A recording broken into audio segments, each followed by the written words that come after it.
there is a view in the United States which is that the most important thing that the United States has got to do is in the next 10 years is to defeat China. It's one of the few things that I agree with Steve Bannon on. Steve Bannon says the United States must defeat China in the next 10 years because after 10 years it's too late. Therefore, he says everything else has to be subordinated to attacking China. That's why, for example, Bannon wants very good relations with Russia because he wants to try to break up the alliances or the agreements between Russia and China. He's not very interested in the situation in the Middle East. He thinks it's a distraction because the important thing is to have confrontation with China. It was written by one expert in the field. They say, look, the American foreign policy is very stupid. 9/10 of the problem of maintaining US supremacy comes from China, and only 1/10 comes from radical Islam. But the United States has spent 9/10 of its time fighting radical Islam, and only 1/10 of its time fighting China. And this is a stupid misallocation of resources. The disagreement in the United States is what to do about it, because the basic arithmetic is extremely simple, which is China's got more than 4 times the population of the United States. That means that once China's GDP becomes 25%, or actually 23% of the GDP of the United States, China's economy is larger than the United States. In order for the US to maintain its position as the world's #1 economy, therefore the Chinese people must never have a per capita GDP that is even 23% of the United States. The Chinese people are never going to accept this. Why are they going to accept that the Chinese people should only have a very modest standard of living so that the United States can become #1? Incidentally, this is not only a problem for China. In 20 or 30 years' time, the United States will have the same problem with India. Firstly, for the American people, it's not actually a problem. The American people actually are not willing to make big sacrifices in order to fight China. Why should it? They're not attacking China. The American people had a terrible experience in the Vietnam War.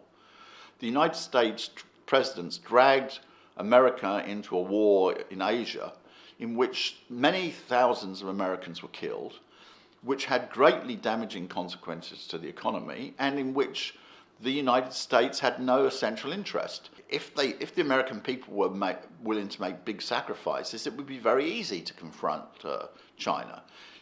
When in the Second World War, the American people thought they were threatened by Japan, they made big sacrifices. Their living standard didn't go up. There were huge quantities of money were spent on the military because the American people thought that Japan, quite rightly thought, that Japan was threatening the United States, and they were prepared to make sacrifices.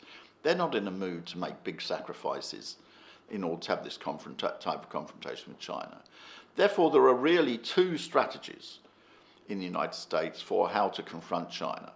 The first one, which was the policy, we may say, of Obama and Clinton, was that if it's just a confrontation between the United States and China, it's not clear the United States is going to win.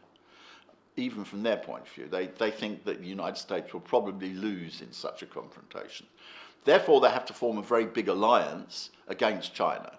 They have to try to get Japan to be very anti-China. They have to try to get Europe to be very anti-China. They need to get the other countries to be anti-China.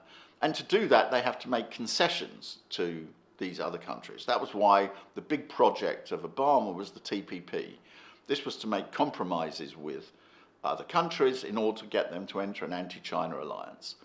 Trump's strategy, and the people who support Trump, is that won't work. Other countries have to make sacrifices to give money to the United States so that the United States can confront China.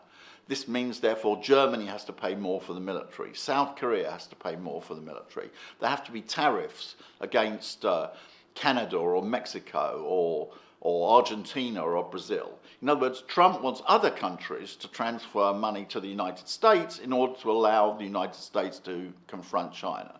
So the difficulty with that one is, therefore, of course, these other countries don't like the policies which the United States takes against them.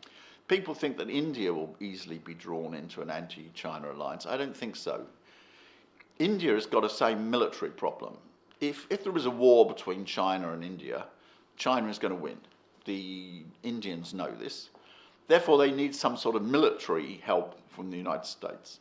But on the other hand, they also know that the United States has got very little to offer India from an economic point of view. So India sort of again balances.